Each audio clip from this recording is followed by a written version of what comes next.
Chicas, chicos, buenos días. Gracias por estar en una sesión más. Gracias por los que llegaron temprano, muy temprano. Por favor, aquí. Las personas que amablemente nos están viendo en el sistema en línea, bienvenidos una vez más. Yo soy Ulises Corona.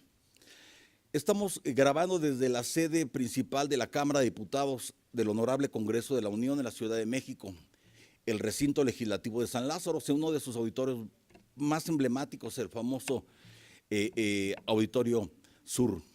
Por cierto, al principio cuando denominaban estos auditorios, no sé bien si se llamaría el auditorio derecha o el auditorio izquierda. Y como había más gente que votaba a favor de la izquierda, mejor se llamó norte y sur. Estamos transmitiendo desde aquí.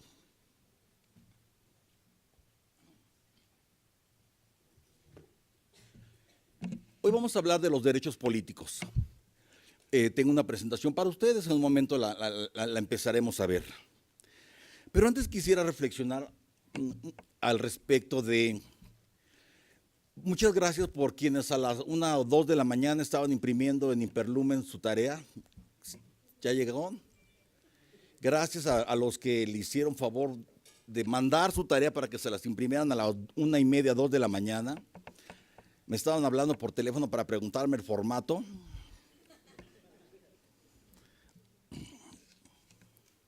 Gracias por entregar sus ejercicios, gracias por entregar sus tareas. Gracias por haber ido a la visita de Palacio Nacional. ¿Quién no conocía Palacio Nacional? ¿Qué tal? Genial, ¿verdad? No escucho. ¿Quién no conocía el Museo sobre Tolerancia e Inclusión? Muchos de ustedes. ¿Qué tal? ¿Interesante? ¿Verdad que creo conveniente que tengamos que reflexionar al respecto de nuestra constitución política? Con esto estoy iniciando. ¿Verdaderamente representa derechos humanos? ¿Qué podemos diferenciar? Vayan anotando estas preguntas para que al final hagamos una reflexión conjunta. ¿Qué podemos decir al respecto de que si los derechos humanos son también derechos políticos? ¿Qué tanto primero somos ser y después vamos madurando, vamos reflexionando nuestra conciencia? Porque si primero es el ser y después es la conciencia, ¿cuál es la conciencia ideal? ¿Cuál es la conciencia ideal que nos permita vivir en inclusión y por supuesto vivir también en tolerancia? Inicio con el texto Hombre rebelde de Albert Camus. El hombre en rebeldía. ¿Por qué tenemos que ser hombres y mujeres en rebeldía? No sé ustedes, pero yo porque soy inconforme. No sé ustedes, pero yo porque estoy vivo.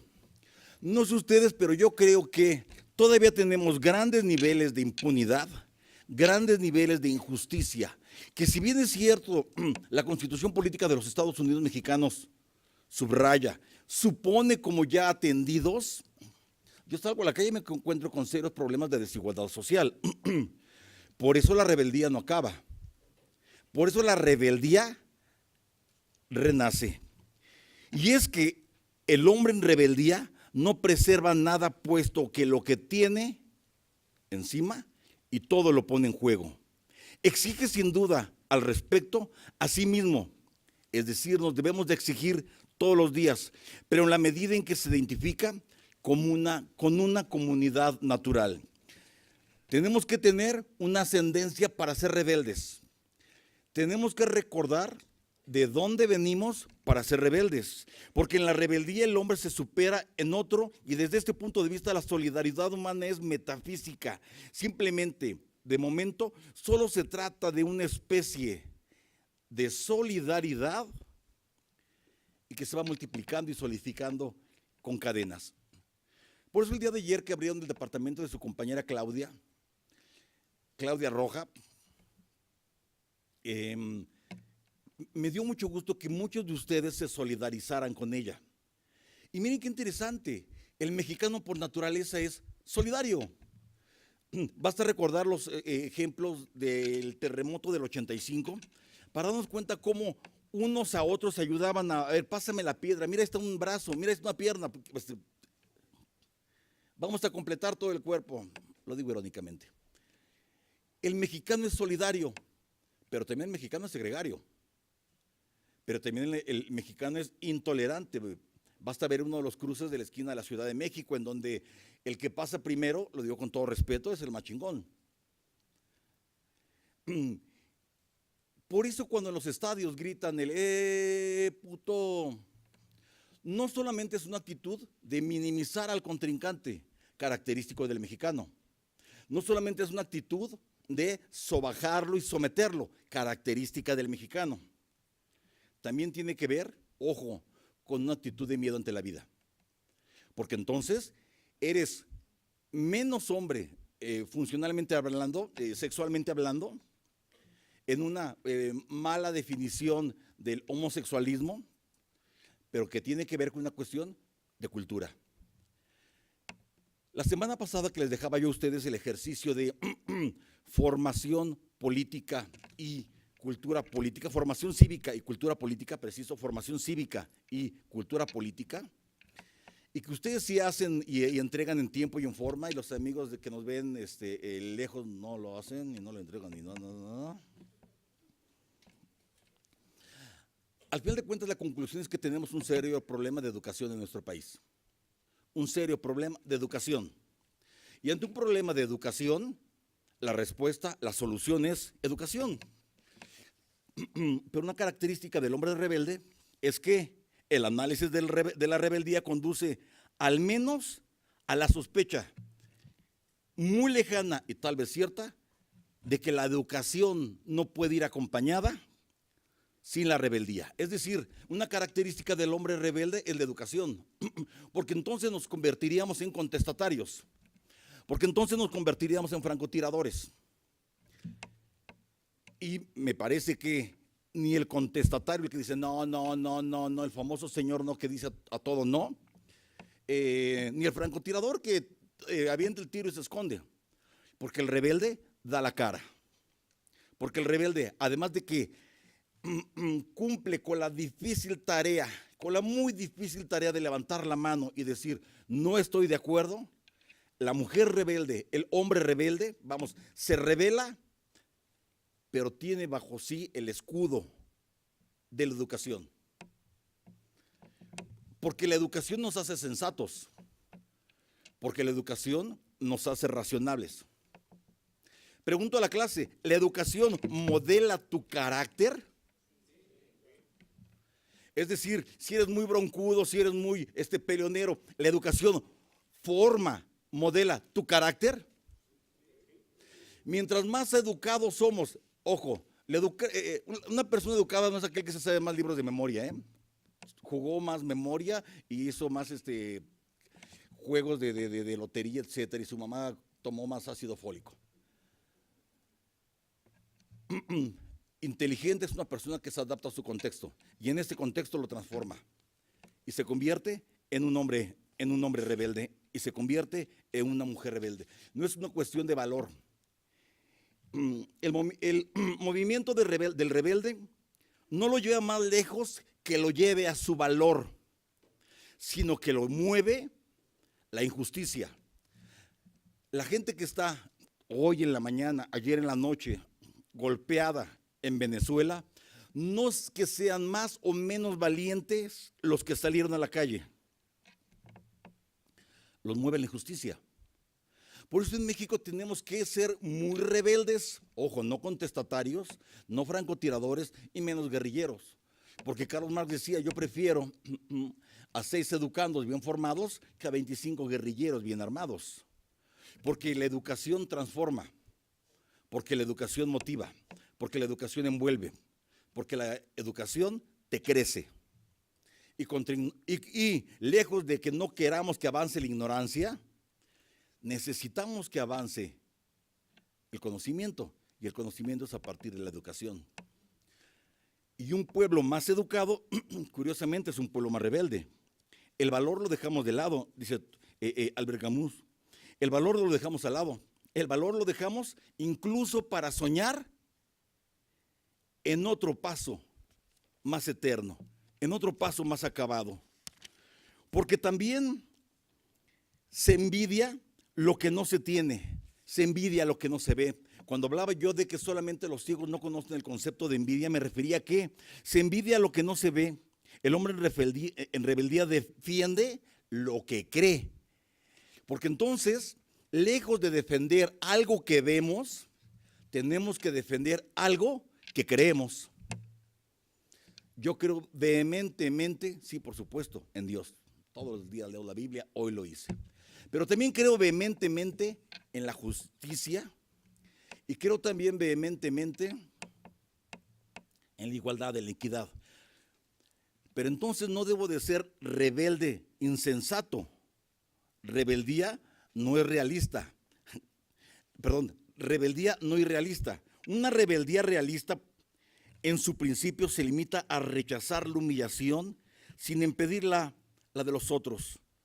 Acepta incluso el dolor para sí mismo, total de que sea respetada la integridad. Una cosa es el dolor y una cosa es la integridad. Puedo aceptar dolor, pero no que dañes mi integridad. Me parece genial. Puedo aceptar y aguantar el dolor. Bueno, las mujeres más que los hombres, ya lo habíamos comentado. Pero no que pases por encima de mi integridad. Y cuando hablábamos del 25 constitucional que hablaba incluso de una cuestión de dignidad del 25 constitucional, a eso me refiero, que debemos de buscar en la rebeldía la dignidad, la probidad del ser humano, las mujeres dignas, los hombres dignos, porque para ser revolucionario hay que creer aún en algo donde no hay nada que creer. Me parece final esta cita para dejar el texto por un momento, porque para ser revolucionario hay que creer aún en algo donde no hay nada que creer. ¿Quién trae a la mano su texto de Max Weber, el político y el científico? ¿Quién lo trae? Ay, no te veo, recuérdame tu nombre. Alma, por favor, préstele un micrófono a Alma. Perdóname, Alba, préstele un micrófono a Alba. Te pido que me leas el último párrafo.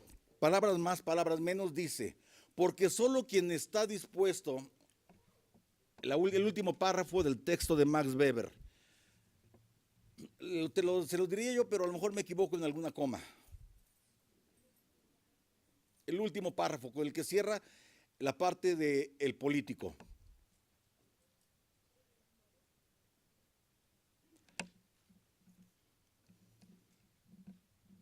Vamos, Alba, vamos.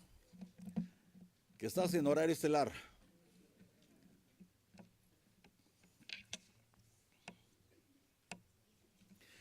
Para que nos siguen en el sistema abierto, este es el grupo, digan un hola.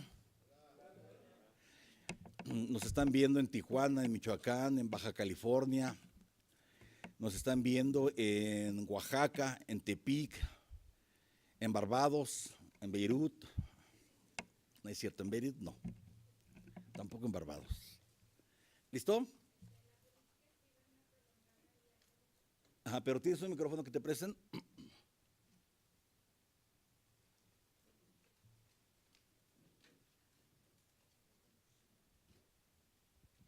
El último párrafo donde dice donde la política estriba.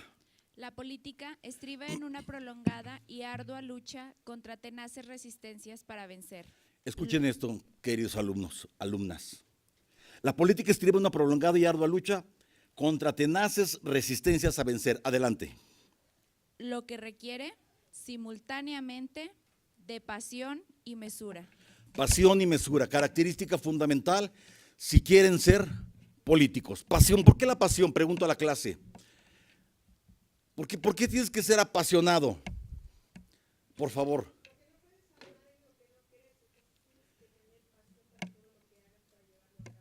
Bien, ¿quién manda la pasión, la cabeza o el corazón? No escucho. ¿Quién manda en la pasión, la cabeza o el corazón? ¿Quién habla en la pasión, la cabeza o el corazón? El corazón, claro. ¿Te imaginas que un político le gane la pasión y hable el estómago? Los hay. ¿Te imaginas un político que le gane la pasión y hable en las patas? Los hay. Por eso es importante lo que dice Elba, citando a Max Weber. Bueno, el hombre rebelde debe tener como característica fundamental el hablar primero con pasión, pero también con mesura. La mesura es tolerancia, la mesura es inclusión. La mesura es saber callar para poder decirlo todo. Porque es más contundente un silencio así que todas las voces contestatarias gritando, no sé, el que no brinque es charro, y tal vez voto por voto, tal vez de norte a sur, del este al oeste. Porque entonces la sensatez y la mesura me podrá decir las formas racionales para avanzar, o para hablar, o para quedarme callado. Porque cuando la contundencia y el valor es suficiente, las palabras salen sobrando. Porque cuando el valor y la contundencia es suficiente, las palabras salen sobrando. Para que vayan despertando. Trabucle a la clase. ¿Qué es? Cuando me mencionas, dejo de existir. El micrófono aquí adelante. ¿Perdón? El silencio. Cuando me mencionas, dejo de existir. El silencio. Pero a veces es mejor que exista para contener la mesura. Adelante, Elba. Mientras el micrófono que llega acá, continúas allá, Elba.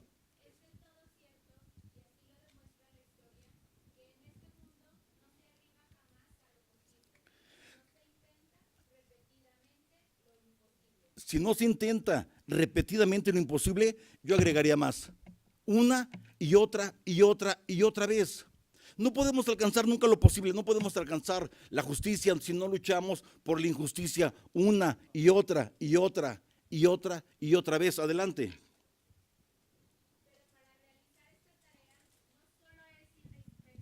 Ser un caudillo, sino también un héroe, en todo el sentido estricto del término. Incluso, todos aquellos que no son héroes ni caudillos han de armarse desde ahora, de la fuerza de voluntad que les permita soportar la destrucción de todas las esperanzas, si no quieren mostrarse incapaces de realizar, inclusive, todo lo que aún es posible. Gracias, ahí un momento.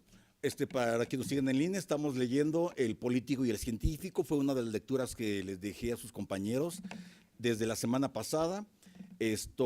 A muchos les gustó, a otros les gustó más que a otros. Y fíjense en este último párrafo, porque únicamente, por favor, Elba. Únicamente quien está seguro de no doblegarse cuando, desde su punto de vista, el mundo se demuestra demasiado necio o demasiado abyecto para aquello que él está ofreciéndole, únicamente quien, ante todas estas adversidades, es capaz de oponer un sin embargo, únicamente un hombre constituido. Y una mujer. Únicamente un hombre y una mujer constituido de esta manera podrá demostrar su vocación para la política. Me parece genial, gracias, Elba. Porque solamente quien está, inconforme desde su punto de vista, quien desde su punto de vista el mundo se muestra demasiado abyecto, demasiado estúpido, demasiado injusto, y puede levantar la mano para decir, y sin embargo, como una propuesta hacia proponer algo más, tiene vocación para la política. Pregúntenselo ustedes, por favor. Bueno, habla sobre un silencio que puede ser más productivo que gritos, pero las minorías entonces, ¿cómo pueden expresarse si no es gritando o tratando de defender? Buena pregunta. Las minorías entonces se deben de expresar con mayor educación. Con mayor educación. Permitirle que a esas minorías les llegue una educación. Es más, una educación con las características que menciona el tercero constitucional. Búsquenlo rápido, el tercero constitucional. Que sea nacionalista, que fomente el amor a la patria y la solidaridad humana, que además sea laica y, si se puede, democrática. Y cuando tengamos una educación que busque las mayores verdades en el relativismo de la historia, tendremos una educación más acabada. Escuchen esto. Porque solo la verdad nos hará libres. Una cita bíblica. Genial. Bueno, pero pregunto a la clase, ¿hay verdades totales? Claro que no.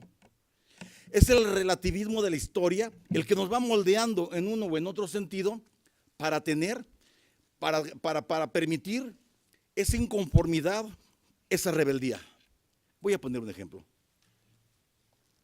Muchas gracias por el cafecito, muchas gracias por las galletitas. Gracias, gracias. Hoy tampoco desayuné.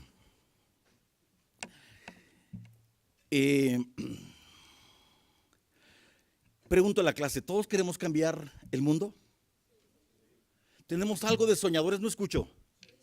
Pero que el sí se escuche contundente para nuestros amigos que nos ven. ¿Queremos cambiar el mundo? Sí. Cuando John Lennon escribía su himno, Revolution, decía palabras más, palabras menos, que si quieres cambiar el mundo tienes que hacer una revolución. Pero ¿sabes? Estoy leyendo la traducción al español. Todos decíamos cambiar el mundo. Me dices que es una evolución. Más que revolución, tenemos que evolucionar. Todos decíamos cambiar el mundo, pero cuando hablas de la destrucción, sabes que no puedes contar conmigo. Porque revolución no es destrucción. Revolución, estoy citando los Beatles, es evolución. Características de una revolución que diferencian a una evolución. La revolución destruye las estructuras sociales, crea otras, yo no sé si para bien o para mal, crea otras, yo no sé si para bien o para mal. La revolución crea otra ideología que va a ser la imperante, yo no sé si para bien o para mal. La revolución crea otro tipo de relaciones de clases sociales. La revolución crea otro tipo de modelo económico. La revolución cambia el estatus social de una sociedad determinada. Voy a poner un ejemplo. La Revolución Mexicana cambió las estructuras de poder, creó nuevas clases sociales, fomentó una nueva relación económica imperante. Pregunto a la clase, ¿fue para bien? No escucho.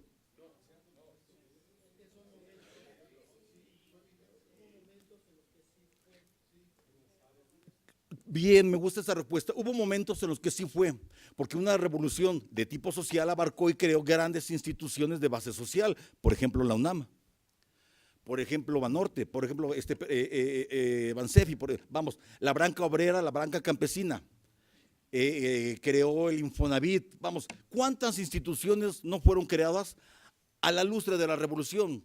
Pero también habremos de reconocer que nuestra revolución no permitió más que evolucionar a una clase social. Los famosos hijos y ahora cachorros de los cachorros de la revolución. Muchos de ellos inquistados en estructuras de poder y quién sabe quién nos va a poder quitar. Por eso dices que tienes una solución verdadera, pero ¿sabes? La revolución es evolución, pero ¿sabes? Estamos haciendo lo que podemos. Si deseas dinero, entonces no hagas ninguna revolución. Yo creo que la evolución tiene que ver con un momento de revolución, pero cuando la sensatez y las bases sociales van guiando el rumbo. La crítica que se le hace a la revolución en términos de derechos políticos en México la hace Adolfo Gili. Su texto, La revolución interrumpida. Brillantemente Adolfo Gili dice, es que la revolución fue interrumpida, porque en el momento máximo de esta misma llegó Venustiano Carranza y dijo, espérese, vamos a hacer una constitución. Y en esta constitución estaban representados pues las partes más importantes del país, empresarios, mineros,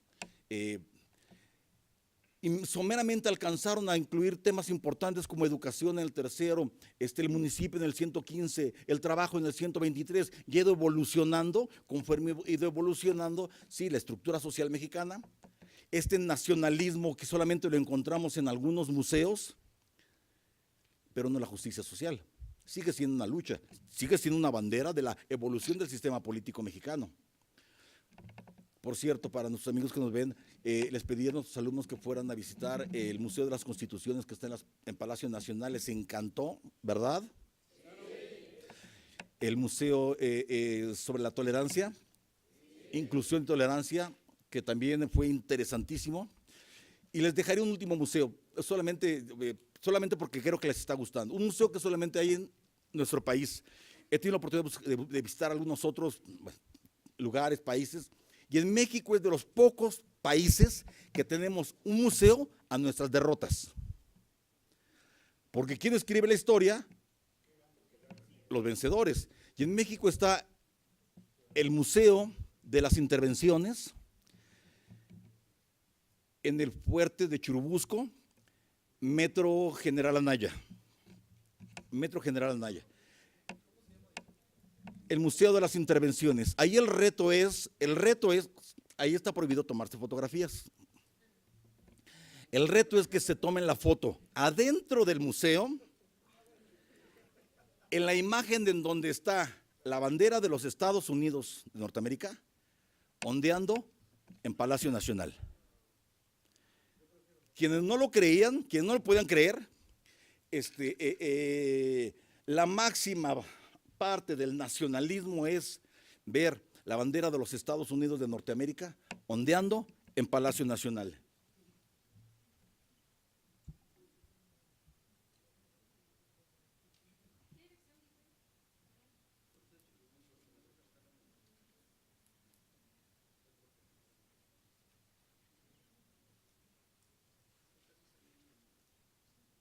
Ay, aquí lo tengo. Perdón.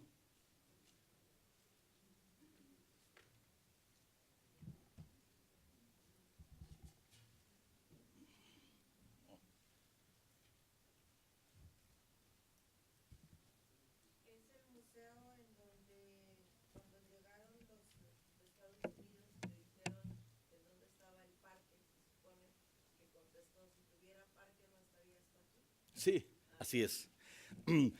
Y solo como dato de esa intervención, en la calle de 16 de septiembre y Palma, había una tienda de deportes, ahí era un hotel en donde se crearon dos figuras importantes del nacionalismo en México. Las margaritas que le daban a los norteamericanos que paseaban en la Ciudad de México, y el concepto de gringo. Y el lugar todavía existe, en el centro histórico. Como dato, todavía existe de aquellos tiempos una cantina antiquísima, se llama La Vaquita. Está en 5 de febrero y Mesones. ¿Hay quien la conoce? A esa no es tarea. Esa no es tarea. Y es que de esta revolución, la élite política mexicana tiene un comportamiento posmoderno. De esta revolución, la élite política mexicana tiene un comportamiento posmoderno. Estoy leyendo a Roger Bartra, Fango sobre la democracia. Hay un comportamiento posmoderno. Ha optado por el pastiche y el simulacro. Hay una entrega total a las apariencias y a la superficie. Medianamente somos un país medianamente democrático, medianamente somos un país medianamente justo. La élite política mexicana se conforma con mantener un estatus de referencia, aluciendo, mencionando a la revolución como si todavía estuviera viva. Híjoles, cuántos discursos no hemos escuchado en esta última semana. Y esta viveza de la revolución nos hace estar reexaminando y realimentándonos en nuestro nacionalismo, que lo hemos dejado exacerbado para que seamos nuevos nacionalistas. Pero preguntémonos, ¿estos nuevos nacionalistas aman a México? ¿O solamente tienen claro el concepto de nación? ¿Sabrán lo que implica ser un Estado nacional? Porque entonces solamente festejaremos este nacionalismo el 15 de septiembre. Y ya completo yo la idea. Y lo olvidaremos el resto de los días del año. ¿Qué tanto amamos a nuestra patria para poder hacer un nacionalismo? ¿Y qué tanto de esta revolución suponemos? ¿Qué tanto de esta revolución suponemos? Que decimos verdad, que somos auténticos. John Lennon escribió en el 71 una canción que se llama Dame alguna verdad. Se la dedicaba al tramposo Dick. Por supuesto se refería a Richard Nixon. Y dice la canción así: estoy enfermo de escuchar a ignorantes, miopes, hipócritas e intolerantes. Se jactan de decir política, de hacer política. Lo que quiero es la verdad, solo denme la verdad. Esa frase sigue siendo vigente. Después, en el 71, Paul McCartney escribió: devuelvan a Irlanda a los irlandeses. Es decir, queremos el sentido de nación, aun cuando se hayan muerto muchos irlandeses. Que me devuelvan la tierra, que me devuelvan la razón de ser. La discusión al respecto de la compraventa de la otrora Texas, del México del norte, Nuevo México y Texas, pues sigue siendo vigente, porque defendemos la territorialidad también como un espacio de nación. De tal suerte que la canción La suerte del irlandés, de John Lennon, cuando se refería al Domingo Sangriento en Irlanda del Norte en el 72, provocó mucha inconformidad. La canción fue censurada. La canción también de John Sinclair, cuando apoya a las Panteras Negras, fue un hito de manifestación contra ciertas voces que, contrario a la tolerancia, a la inclusión que ahora tenemos, no les gustaban la raza negra. Cuando George Harrison araña, le pega a la iglesia en su canción Esperándolos a todos, primero, y después P2 Vatican Blues, por cierto, genial la versión del blues, acusa a la iglesia de decir, para empezar, todos los estados son injustos. La iglesia también lo es. Por supuesto, la iglesia es un estado.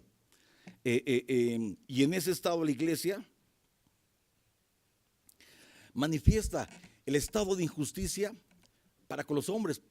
Recuerden que las mujeres empezaron a cantar en las iglesias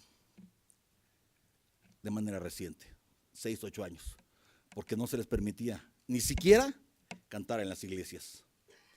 Por eso los castratis, me acordé de la película Farinelli, anótenla. Farinelli, el castrati, el castrado. En el 71 John Lennon habla en su canción Poder al Pueblo. Poder al pueblo, cantando al pueblo, poder para el pueblo, poder para el pueblo. El poder al pueblo ya mismo. George Harrison se pitorrea de la justicia en su canción These Songs, esta canción en el 76. John Lennon le escribe a Angela Davis, presa política, en su canción Ángel en el 71.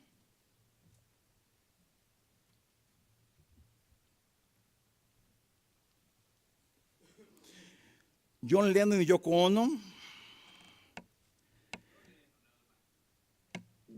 bien, pero el Lennon moderno no lo podemos entender, desafortunadamente, sin Yoko Ono. ¿Para qué ver la influencia de una mujer, y no digo de grandes mujeres, sobre los hombres? Totalmente. No podemos entender la configuración humana sin una mujer al lado de un gran hombre. No adelante, no atrás. No podemos entender una gran mujer al lado de un hombre. No adelante, tampoco atrás. Y no va a ser adelante porque no me estará jalando y no la estaré jalando, y no será atrás porque tampoco la estaré empujando. A lo mejor está muy pesada y no la puedo empujar. Tiene que ser al lado para que el sentido estricto de igualdad esté presente. No debe de haber mucha diferencia entre el presidente Mao, entre Richard Nixon, si los encuadramos a los dos. A lo mejor van a ser igualitos. No puede haber mucha diferencia entre Marilyn Monroe y Lenny Bruce, si al final los dos caben en un ataúd. Después, en la canción All My Trials, Paul McCartney se queja del neoliberalismo hacia Margaret Thatcher. Finalmente, en la canción Big Boss Weekends, en el 92, se le rinde al sistema político Gandhi por primera vez. Paul McCartney escribe una grosería en una canción. Y finalmente todos debemos de recordar que para ser justos, la paz es lo importante. Que para ser justos, la equidad es lo fundamental. Que para ser justos, el darle una oportunidad a la paz, estoy citando nuevamente al Beatle,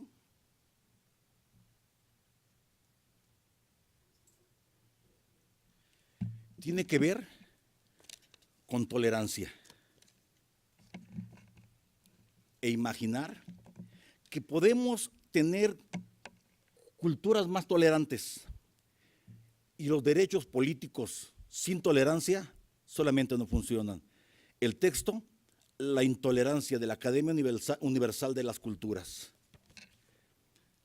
La intolerancia tiene su fuente en una disposición común a todos los hombres, que es la de imponer a los demás sus propias creencias, sus propias convicciones, dado que cada individuo no solo tiene el poder para imponerlas, sino que además está convencido de la legitimidad de dicho poder. Dos son los aspectos esenciales de la intolerancia: la desaprobación de creencias y de convicciones. Claro, el intolerante no tiene creencias, por eso nada acepta. Claro, el intolerante no tiene convicciones, por eso tampoco las acepta. Y el poder de impedir a estos últimos vivir su vida como les plazca. De entrada, el intolerante es fuerte, sí. Es decir, por naturaleza el intolerante es fuerte, sí. Y es intolerante, además de que no tiene creencias, no acepta otras. Y es intolerante, además de que no tiene creencias, tiene el poder para imponer las no creencias. Y en eso se funda la intolerancia. Cuando la intolerancia se convierte en teórica, es demasiado tarde. Porque entonces, qué difícil es debatir derechos humanos, garantías sociales, con un intolerante teórico.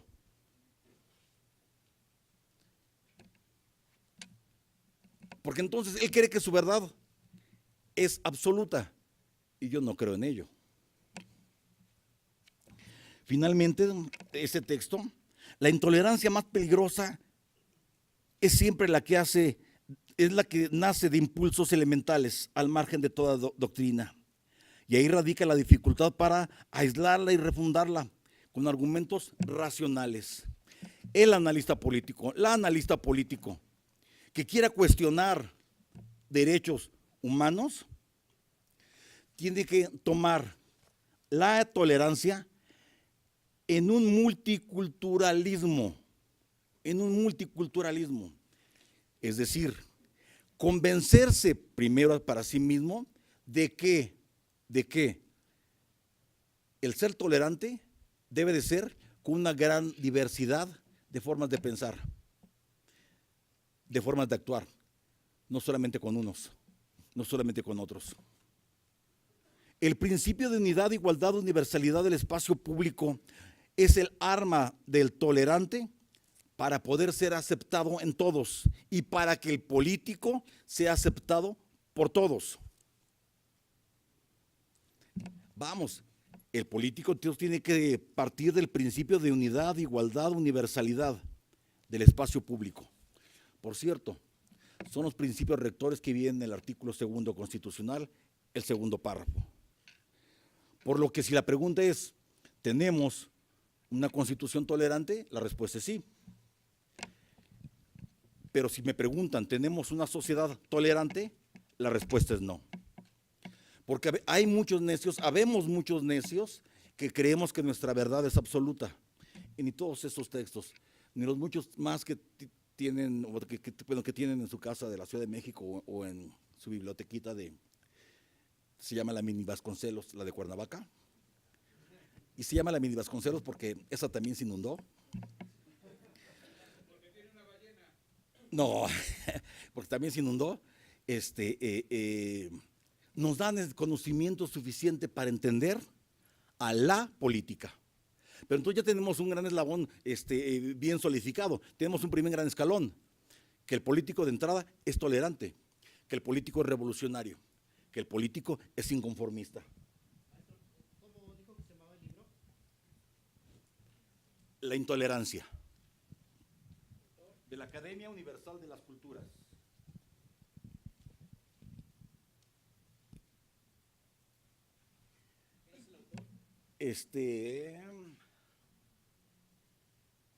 Elie Wiesel, con W. Elie Wiesel, con W. Por eso, traigo para ustedes también una definición de Bernard Crick en defensa de la política. Este autor me dice: los derechos políticos tienen que ver con el ejercicio, con la función. ¿Me permiten que me quite el saco?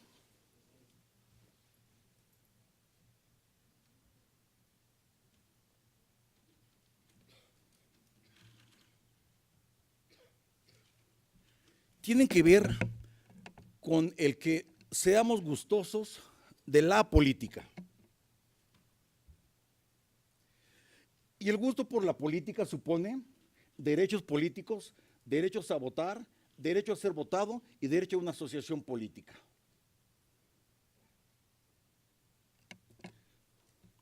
Sí les están mandando las presentaciones, ¿verdad? Escuchen esta definición, tomen nota. La política puede ser definida, primera definición, como la actividad mediante la cual se concilian intereses divergentes dentro de una unidad de gobierno determinada. Pregunto a la clase, ¿este salón de clases a este momento es una unidad de gobierno determinada? ¿No escucho? Sí, sí lo es. Y en la medida en que podamos nosotros conciliar intereses. La semana pasada fueron a la biblioteca de la Cámara de Diputados. Muchos de ustedes preguntaron por el maestro Vilchis, fue alumno mío. ¿Le dijeron que fue alumno mío? ¿Les dijo que fue alumno mío? Pero les dije, díganle que van de mi parte y que les regale libros. ¿Les regalaron libros? Sí. Oigan, ¿y ya vieron que los libros están padrísimos? Sí. ¿Quién falta de ir? Ay, entonces, más bien, ¿quién fue? Bueno, vayan otra vez porque se están acabando los libros. Busquen al maestro Vilchis, díganle que paran de parte de su servidor y díganle mi libro. Y que les haga el recorrido por la biblioteca, que además es interesantísima. Digo, la tenemos aquí y está abierta y es gratis, por Dios. Es interesantísima esa biblioteca. Y además regalan libros. O sea, ¿qué más? ¿Qué más? Les dan un tour, fíjense.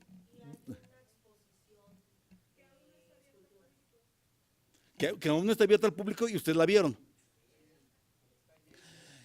¿Y saben cuál es lo mejor? Que yo nunca les pregunté quién simpatiza para con el PAN, quién simpatiza para con el PRI, quién simpatiza para con Morena, quién le va al Atlas o quién le va al Zacatepec. ¿Pero qué creen? Si hay gente que le va al Zacatepec. Y lograron conciliar intereses divergentes para ir a un museo, para ir a otro museo. Ahora solamente les falta ir a una cantina y comportarse de la misma manera que se comportaran en un museo. Porque ese es el reto de la política, conciliar intereses divergentes. Escuchen esta definición más completa y más compleja. Porque la política tenemos que entenderla como una actividad sociológica. ¿Qué estudia la sociología?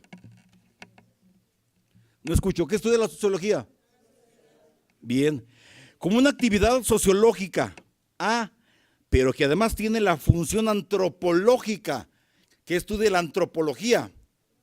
Al hombre, al antropos, que tiene la función antropológica de preservar una comunidad. Pregunto a la clase, el día de hoy, ¿esta es una comunidad? No escucho. Una comunidad que por su excesiva complejidad, pregunto a la clase, en este momento, ¿la sociedad mexicana es una sociedad muy compleja? muy, muy compleja, que por su excesiva complejidad no puede ser preservada, ni por la mera tradición o por un poder arbitrario que avasalle a todos los ciudadanos. Ya no pudimos gobernar, como otrora dijera, en un gobernador de Tlaxcala, que estuvo casado con Silvia Pinal. Tulio Hernández, textual él dijo, yo gobierno con saliva y pinole, ¿sí o no? Pregunto a la clase, ¿podemos seguir gobernando así? Podemos seguir gobernando como, a ver, ustedes se callan y yo, porque yo soy el maestro y sé más, punto. ¿Ustedes creen que yo puedo llegar a mi casa y decirle a mis hijas, te callas porque soy tu padre? Porque yo les digo, no, botadas de la risa, o sea, botadas de la risa, o sea, no podemos seguir gobernando por la mera tradición, no podemos. Pero tampoco podemos seguir gobernando por el uso indebido de la fuerza, por un poder arbitrario, porque ni Venezuela puede gobernar así. ¿Se imaginan ustedes cuando la policía, las bayonetas entren a CEU, a Ciudad Universitaria? O cuando me vengan acá y les dicen, no critiques al Poder Legislativo. ¿Por qué? Porque te estamos prestando casa. Gracias. Pero en eso radica la grandilocuencia de la UNAM.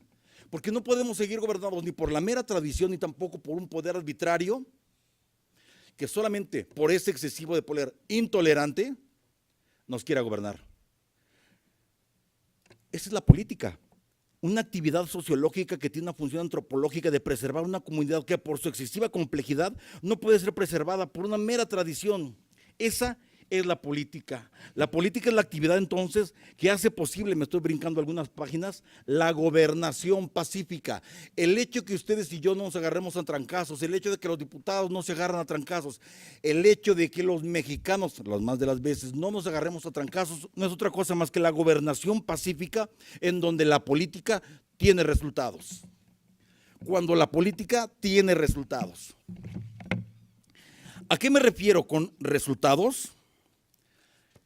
Fernando Savater, su texto, La política para Amador, me ayuda mucho a explicárselos. Fernando Savater es uno de mis autores favoritos de favoritos.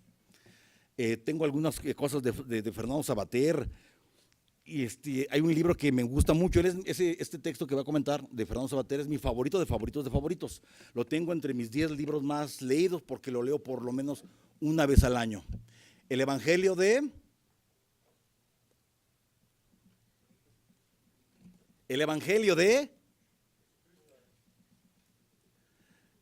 Búsquenlo por favor, de Fernando Savater. Y Fernando Savater habla de las sociedades democráticas basadas en la libertad y no en la unanimidad coactiva. Claro, ahí está. Sociedades democráticas basadas en la libertad y no en la unanimidad. ¿Por qué en la libertad? Primero, definición de libertad. Libertad no es hacer lo que tú quieres hacer, ¿eh? Libertad es hacer lo que tú tienes que hacer, en espacio, en tiempo y en forma. Porque si tú crees que la libertad es hacer lo que tú quieres hacer, entonces estás cayendo en libertinaje. Pregunto a la clase, ¿la libertad tiene límites? Claro, porque la libertad es hacer lo que tú tienes que hacer. ¿Y sabes cómo ejerces tu libertad? Cuando haces lo que tienes que hacer, no más, no menos. Definición de amor. Chicas, chicos, definición de amor. No es el Cupido de nalguitas suaves con las alitas y el arco y la flecha. No, ese no es. Definición de amor, no, tampoco es un disco de José José y una tarjeta del Sambors, el 14 de febrero. No. Definición de amor. Ni es el corazón rojo, porque si alguien conoce un corazón, de verdad es viscoso, es morado y está feo. Definición de amor, ¿qué creen? Digo, a lo mejor con esto se me caen las pretendientas, No hay definición de amor. Hay práctica del amor, ojo, no hacer el amor. Hay práctica del amor, ojo, no hacer el amor. La práctica del amor, ¿saben qué es? La empatía, la simpatía, la fidelidad, el compañerismo, el apoyo. Esas son las demostraciones del amor. Y cuando existen, cuando se dan, la definición se complementa. Lo mismo pasa con la libertad. No hay definición de libertad. Hay ejercicios de la libertad. es el primer ejercicio de la libertad, la libre expresión de las ideas. Y si tú quieres expresar y hacer tu libertad, solamente hay una regla. La libertad no es unanimidad. La libertad es consensual. Es consensual. Lo que digan las mayorías. Lo que digan las mayorías. Mayorías, ¿quieren que deje otra tarea? Perdón, pero hasta en mi grupo las mayorías mandan, no puedo dejar otra tarea. ¿O quieren que haga un ejercicio exacerbado del poder y obligue a hacer una tarea? Pero qué necesidad, dijera el filósofo de Ciudad Juárez. Porque el consenso no es unanimidad, el consenso es mayoría. Y el ejercicio de las libertades está limitada. Todas las libertades, por supuesto, las políticas, están limitadas por lo que digan las propias mayorías. Y también Fernando Sabater me dice,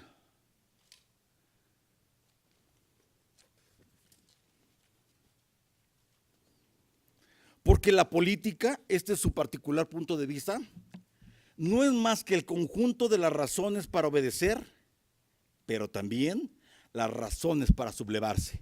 Me encanta.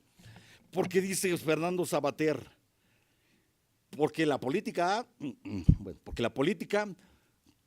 no es más que el conjunto de las razones para obedecer. Pero se deja influenciar también él por algo que llamamos un hombre rebelde. Esto es cierto, ahí lo dice en el texto, pero también las razones para sublevarse. Y en defensa de la política, tengo que defender la política porque este es mi espacio de actuación y también debe de ser el suyo espacio de actuación. Cuando tengo la oportunidad con alumnos de primer ingreso, por ejemplo en la Facultad de Derecho, les digo, oigan, ¿qué les dijeron sus papás cuando les dijeron que van a estudiar? Y les pregunto a los alumnos, ¿qué van a estudiar? Que para estudiar Derecho hay que vivir chueco. Que para robar no se estudia. Que, híjole, está tan vilipendiada la actitud de la política, por supuesto, ciencias políticas sociales no se escapa de la misma, que creen que estudiar ciencia política es sinónimo del que tranza no avanza. Por supuesto que no es así. Tengo que defender a la política porque todavía creo que las virtudes de la política están en función de su buena actuación y que hay hombres y mujeres que utilizan la buena política, que les gusta la política y se levantan temprano para estudiar política.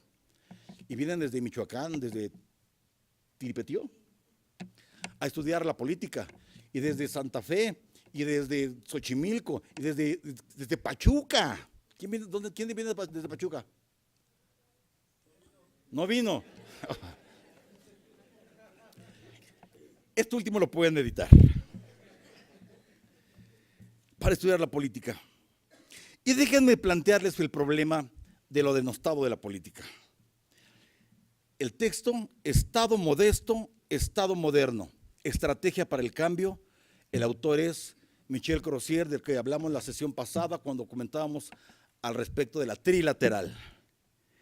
Y dice Michel Crozier, en el mundo occidental la crisis no es política, tenemos una crisis de administración pública. Piénsenlo un momento. Es decir, si nuestra constitución está en lo correcto, si tenemos una constitución certera, viable y vigente, ¿cuáles son las fallas? Pues no son ideológicas, a lo mejor son de estructura, Porque entonces los problemas no radican en el Estado, no es que sea un problema que el Estado no sea eficaz, sino que las relaciones entre el Estado y la sociedad no son eficientes. Me parece brillante. No es que no tengamos un Estado eficaz o no eficaz, sino que las relaciones entre el Estado y la sociedad no son eficientes. Y lo mismo pasa en México. Las relaciones entre el gobierno actual con la sociedad, pues no es la mejor. Porque el presidente tiene que inaugurar un estadio de fútbol vacío. No creo que se atreva a inaugurar un estadio de fútbol o de béisbol, o una cancha de tenis, o de ping pong, lleno, salvo de puros amigos, como lo hace los 1 de septiembre. Y esto es muy grave porque cae de nueva cuenta en un tema de legitimidad. Y fíjense en el meollo. Y es que es mío. Sociedades más ricas. Pregunto a la clase, ¿somos actualmente una sociedad más rica? No se refiere a lo económico. ¿Somos sociedades más ricas? Sí, yo creo que sí. Porque la riqueza no solamente está en un estatus económico, se refiere a otro tipo de riquezas. Una riqueza de conocimiento, de información, tal vez cultural, etcétera. De valores. Sociedades más ricas y más activas. ¿Somos sociedades más activas? Claro, saliendo aquí se van de volada a sus trabajos y tienen que regresar y estudiar, y ahora tienen que ir al Museo de las Intervenciones y ya me están zumbando los oídos. Somos sociedades más ricas y también más activas, en donde los ciudadanos somos más libres y las barreras sociales y las distancias culturales menores. Donde los ciudadanos somos más libres, tenemos libertades muchas que podemos ejercer, ya dije de la definición de libertad, pero también tenemos sociedades donde las distancias culturales son menores, y es cierto. Por ejemplo, muchos de mis amigos, verdaderos amigos, brothers, hermanos del alma, que si me hablan en este momento y me dicen, Ulises, estoy poniendo una jarra, suspendo la clase y lo voy a alcanzar. No son más de 5, de verdad.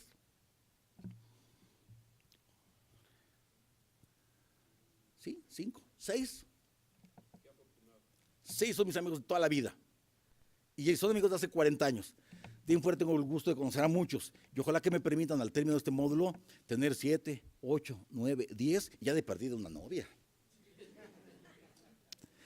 Sociedades más ricas y más activas, donde los ciudadanos son más libres y las barreras sociales más complejas. ¡Wow! Por supuesto que tenemos barreras sociales más complejas. Y no solamente porque podemos hablar del puto, no porque podemos hablar de homosexualismo, de lesbianismo, sino porque el ser humano, al inicio del presente siglo, nos hemos vuelto seres humanos más complejos. ¿Sí o no? Levanta la mano quien tenga achaques. Nada más yo. O sea, nada más yo.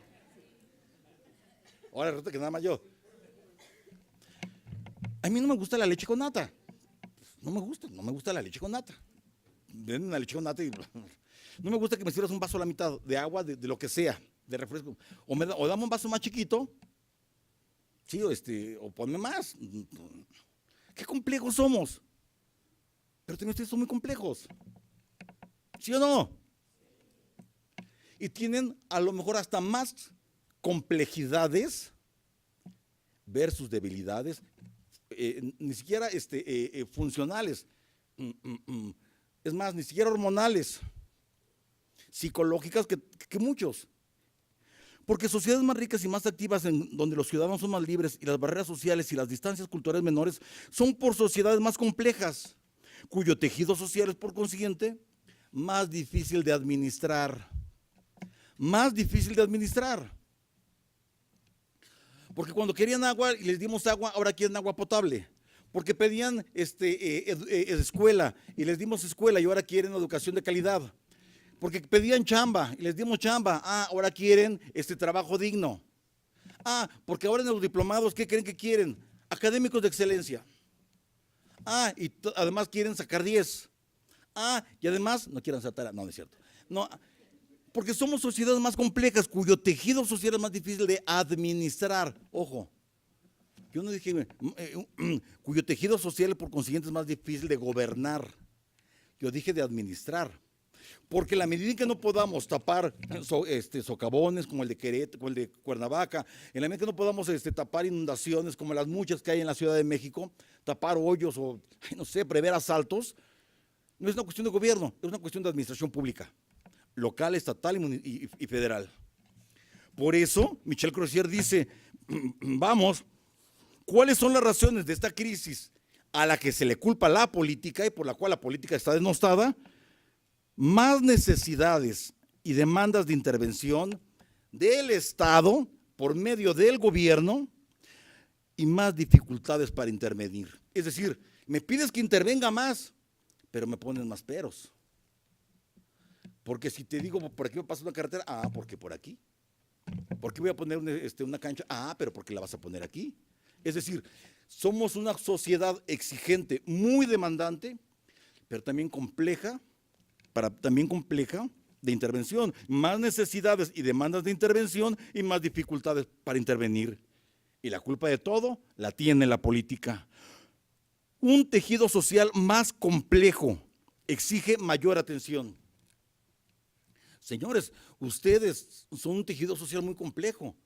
Tengo abogados, politólogos, sociólogos, economistas, internacionalistas, administradores, proctólogos, dentistas, zoólogos. Qué difícil es este tejido social para atención, para intervención. Qué paradoja. Cuando mayor es la libertad de los participantes en el juego social, se requiere mayor organización. Esto me encanta. Qué paradoja. Cuando mayor es la libertad de los participantes, porque les estoy pidiendo que vayan a museos, que analicemos textos, que discutamos realidad social. Qué paradoja. Cuando es mayor esta libertad de los participantes, en el juego social se requiere mayor organización. ¿Saben cuál va a ser el reto final de término de este módulo? Y yo no sé si ya lo empezaron a pensar, si ya lo iniciaron a pensar. Necesitan un jefe de grupo, necesitan un tesorero, necesitan, por cierto, yo no sé por qué en todas las organizaciones sociales el tesorero siempre es mujer. ¿Por qué?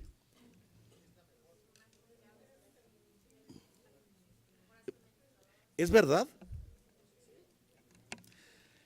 Ese es un reto, porque yo aquí para con ustedes veo muchos liderazgos y ¿saben cuál va a ser el gravísimo error? Y espero que no lo lleguen a cometer. Que tengan 2 grupos, o 3 grupos, o que hagan 4 grupos, o que hagan muchos grupos. Porque eso solamente en el PRD. Y vean cómo les va. Y vean cómo les va. A ver, no dije ningún chiste, pues se ríen.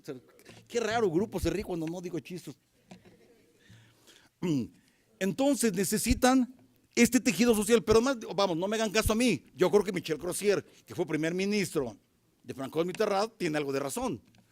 Michel Crozier dice, qué paradoja, cuando mayor la libertad de los participantes en el juego social, es necesaria mayor organización. Bueno, señores, organícense. ¿En función de qué? En función de que la política necesita la gobernación pacífica, cuando los intereses divergentes en el territorio gobernado adquieren el suficiente poder para que sea necesario conciliarlos mediante la tolerancia y mediante la inclusión.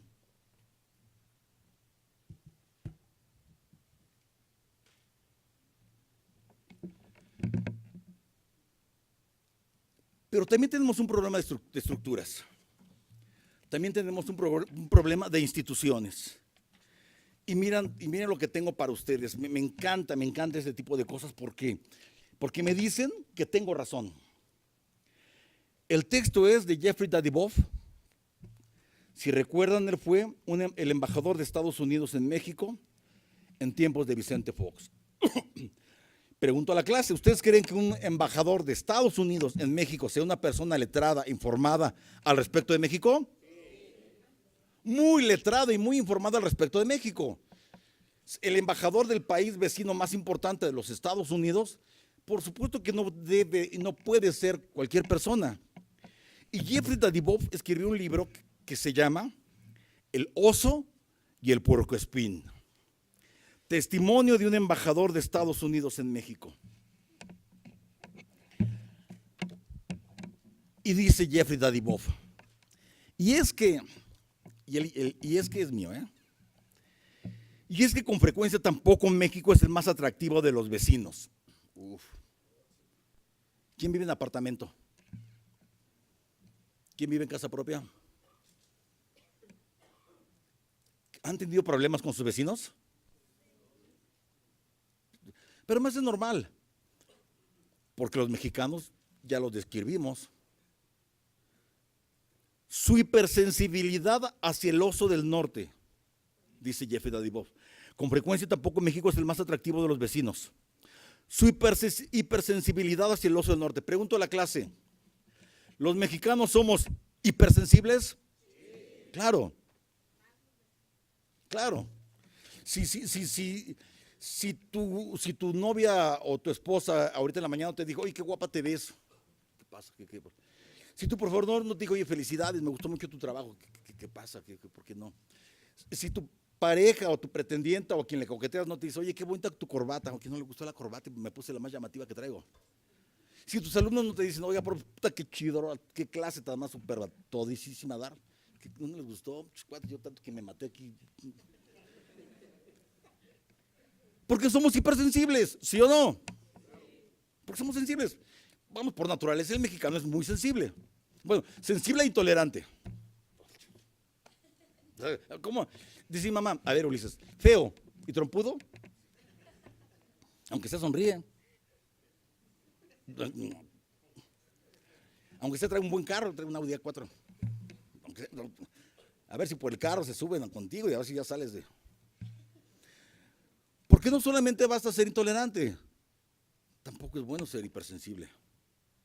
Y saben que la hipersensibilidad es algo así como los celos, no es más que una cuestión de debilidad y de inseguridad. ¿Sí o no? A ver, ¿sí o no? Sí. Salud. Con frecuencia tampoco México es el más atractivo de los vecinos. Su hipersensibilidad hacia el oso del norte significa que sus púas de puercoespín estarán siempre preparadas y que puede volver complicada la cooperación más sencilla. La cooperación más sencilla. Por ejemplo. Pero además, y aquí lo subrayé, mucha gente me dice, ¿por qué subrayas los libros, Ulises?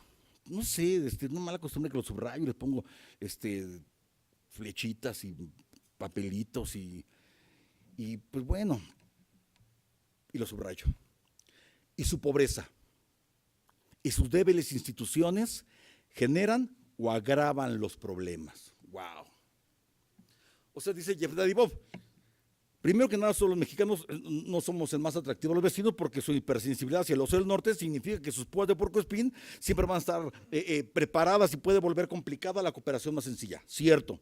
Pero además, su pobreza, nuestra pobreza y nuestras débiles instituciones generan o agravan los problemas. Pregunto a la clase, ¿tenemos débiles instituciones?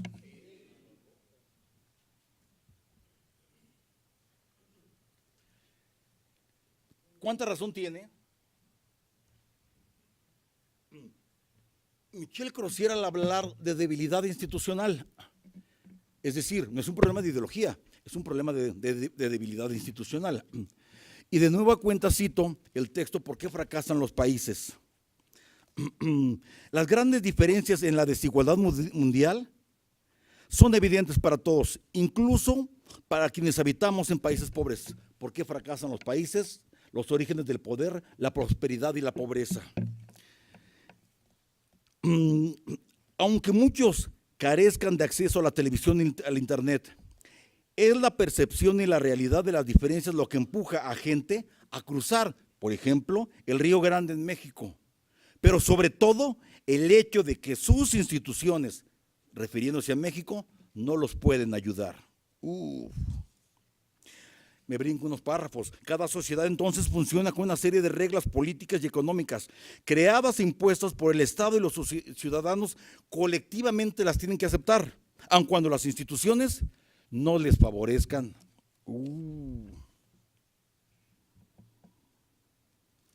Y es que nuestra debilidad institucional tiene que ver, me brinqué unas páginas, con la capacidad de las instituciones económicas para aprovechar el potencial de los mercados inclusivos. Se refiere el texto a las instituciones económicas inclusivas que deban de ser creadas en mercados inclusivos, es decir, que la competitividad, me brinco unos párrafos, permita instituciones económicas inclusivas que permitan el camino para que otros motores de la sociedad crezcan de manera homogénea crezcan de manera igual. Las diferencias institucionales, me brinqué, ya estoy en el capítulo 5, son fundamentales para explicar el desarrollo económico a lo largo de los tiempos. No obstante, dado que la mayoría de las sociedades de la historia se basan en instituciones políticas y económicas extractivas, la nueva visión a futuro es que deban de ser instituciones inclusivas. Muchos países no las tienen. Y es que no las tienen porque el modelo político trastoca la funcionabilidad de las instituciones, porque nuestro modelo político solamente es para 6 años. Y cuando terminen esos 6 años, las instituciones se paran. Se detienen los planes, proyectos y programas.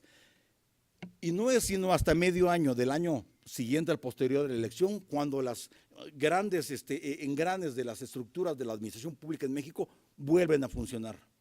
Y eso pasa cada 6 años. Cada 6 años tenemos que planear los primeros 6 años mediatos, y al tercero o cuarto ya tienen que empezar a despedirse.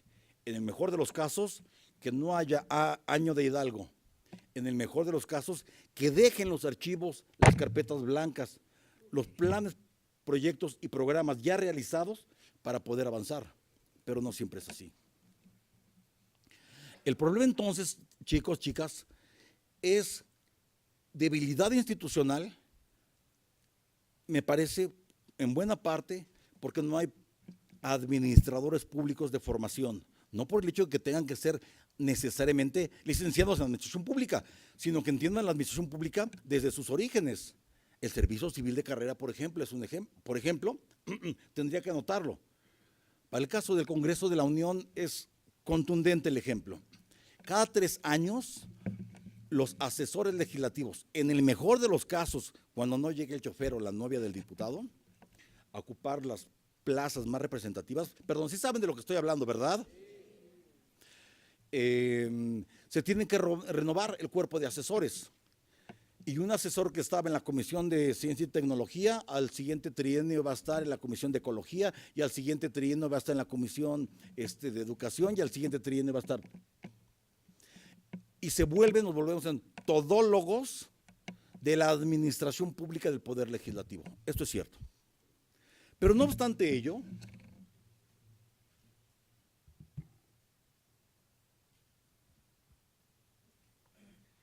es tarea de todos nosotros formar hombres y mujeres de Estado para la nación. Es tarea, no, ya es tarea de ahorita, de momento. Es tarea, bueno, es responsabilidad de nosotros. Se enojan porque les dejo tarea, sobre todo ustedes que no tienen la tarea que tienen aquí, pero tampoco me pueden ver a mí en persona, ni estar en todas las sesiones. Gobernar es saber, dice el texto de Edgar Montiel.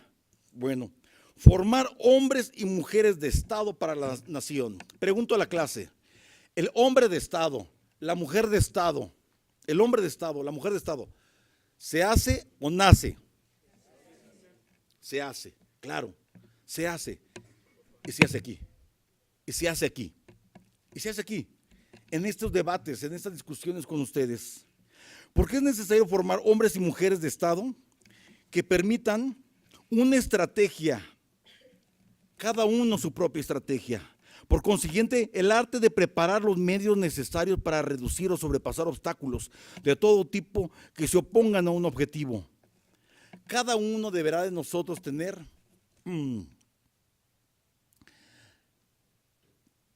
la oportunidad de sobrevaluar la importancia de la aplicación de políticas anticipadas, progresivas que puedan reducir o sobrepasar las principales dificultades que atraviesa nuestro propio país.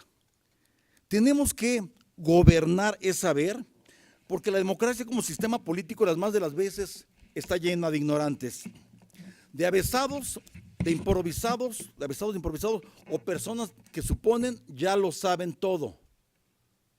Pero de política se aprende todos los días.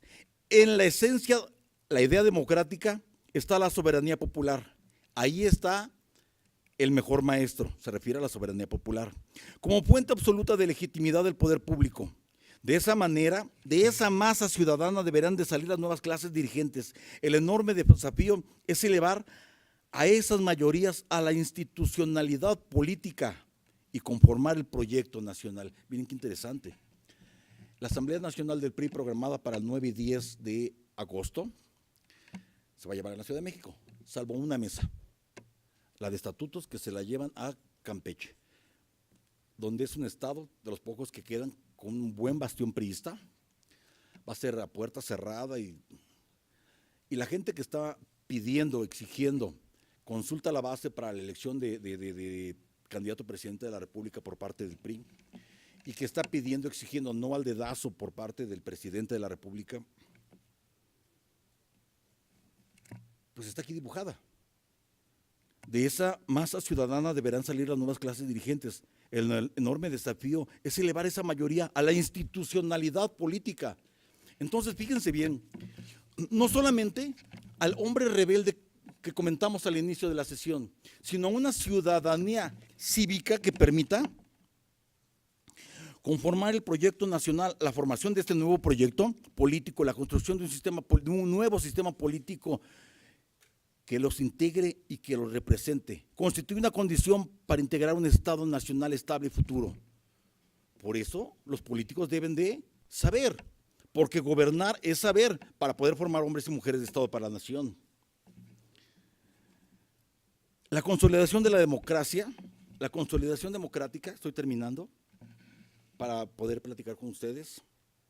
Estoy citando la transición votada de Mauricio Merino.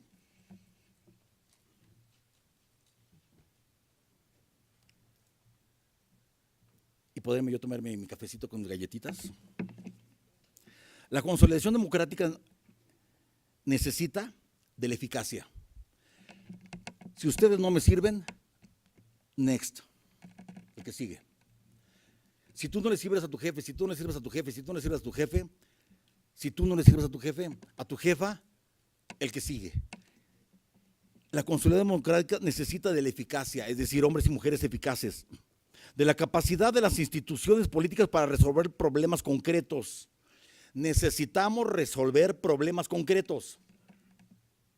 No es una cuestión de ideología, es una cuestión de instituciones eficaces que resuelvan problemas concretos. Porque la concreción de la política se funda en su eficacia, en qué tanto me sirves, en qué tanto sirvo yo. Las certezas básicas que el Estado requiere están en función de la capacidad analítica de sus cuadros para resolver problemas, para hacer los suyos, por lo menos para administrarlos. El Estado es más fuerte y sus instituciones más eficaces. Será así cuando los ciudadanos tengan mayores márgenes de certeza de qué es lo que está pasando. Tarea del analista político, agrego, hombre y mujer, de su eficacia, pero también de la voluntad, de la fuerza con la que se presenten sus ideas.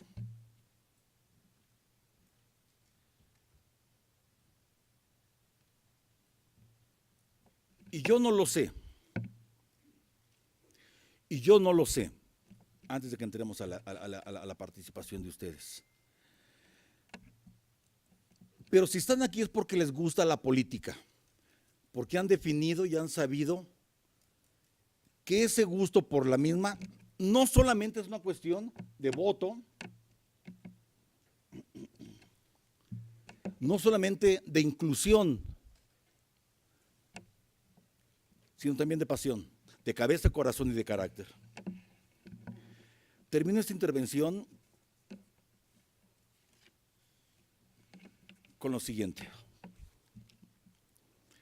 Político yo, política tú, político tú, político yo, jamás.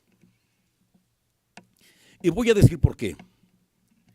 Porque yo nunca seré un individuo rapaz, porque no soy cínico ni audaz, porque nunca en la vida gasté más aquello que gané y no me siento capaz de vivir de los demás burlando su buena fe. Y espero que no me dé ni siquiera un fugaz momento por ser voraz, a cambio de un no sé qué.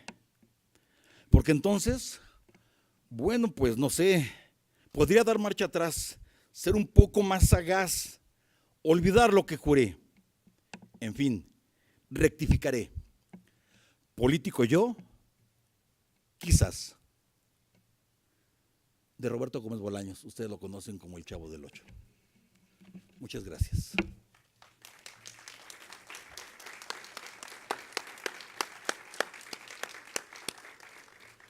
Pregunto a la clase, que ruede, que vuele, que circule el micrófono. ¿Por qué te gusta la política? 2. ¿Nuestra política es incluyente? ¿Nuestra política es tolerante? ¿Nuestra política es inclusiva? Con eso empezamos. El micrófono acá lo pidió la voz.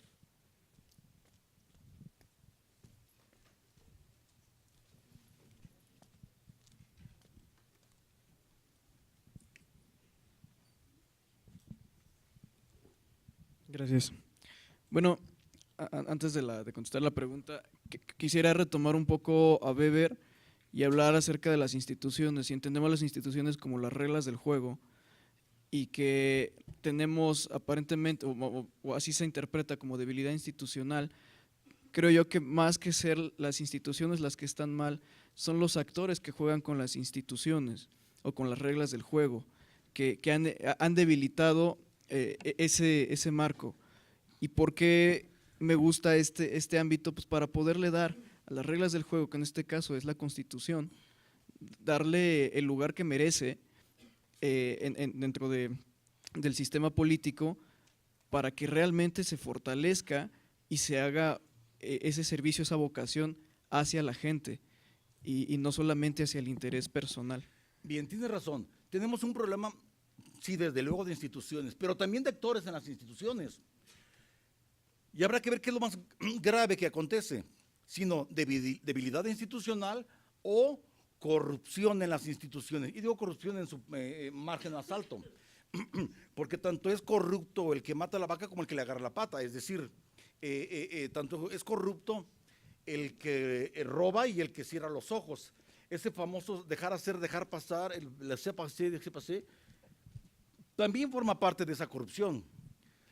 Pero sin embargo yo creo que también en la administración pública hay hombres y mujeres correctos, en la política hay hombres y mujeres correctos, dignos, probos. Y muchos de ellos quiero pensar que están aquí, que se están formando desde aquí, porque esa es la salvedad, esa es la alternativa. Luego entonces la pregunta queda abierta. Tenemos un problema de investidura en donde nuestra política, en el sistema político mexicano está muy, muy preocupante. Pregunto a la clase, ¿problema de la política, problema de las instituciones o problema de los actores? Allá por favor, y acá también, y allá también. Perdón, doctor, más que nada es una pregunta en el sentido de lo que acaba de pasar en Estados Unidos, la intervención de Fuerte, fuerte. la intervención por parte de Rusia en su proceso electoral. Usted habló hace rato de instituciones fuertes, también habló de democracia. Este sería un sinónimo, esta intervención, de que la democracia es débil en cuanto a sufrir ataques de esta naturaleza. Bien. Sí, Allá. el comentario que yo tengo es que la política que tenemos, nosotros mismos nos saboteamos, porque lo que menciona es, no sé si están las personas indicadas, pero al momento de culminar siempre nos saboteamos nosotros mismos. Esa es la idea que tengo yo, que todo lo podemos hacer bien, vamos avanzando, vamos construyendo y al final alguien corrompe, alguien no se interesa por el bien común. ¿Se acuerdan de ese tonto ejemplo de los cangrejos en una cubeta? Y que están, la cubeta de un lado se escapan todos y la cubeta de los dos no se pueden escapar porque cuando está a punto de llegar uno lo jala hacia abajo. Ajá, allá Sí, queda. sí, doctor.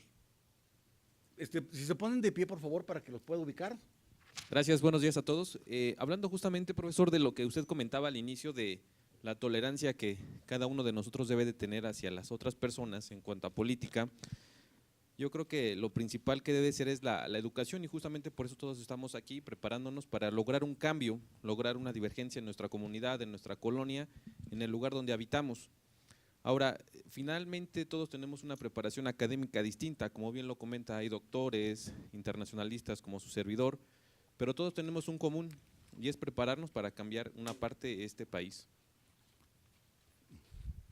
Doctor.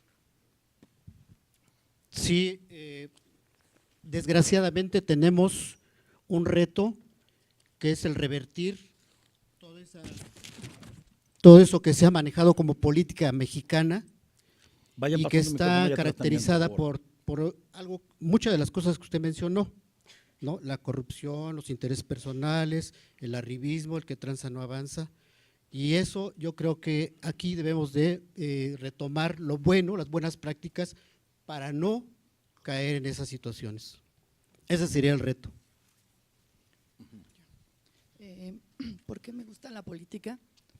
Es porque tiene que ver con todo mi entorno, porque es parte de mi vida diaria, porque como servidor público soy el ejemplo también de nuevas generaciones y porque tenemos que empezar por uno mismo. Bien, saben que sigue circulando el micrófono. Y mientras llega, comento lo siguiente. Yo me acuerdo que cuando mi hija era pequeña, yo era pues, más chavo, súper chavo. Y cuando mataron a Colosio, yo estaba ahí y me preguntó, me dije, ¿tú qué hiciste?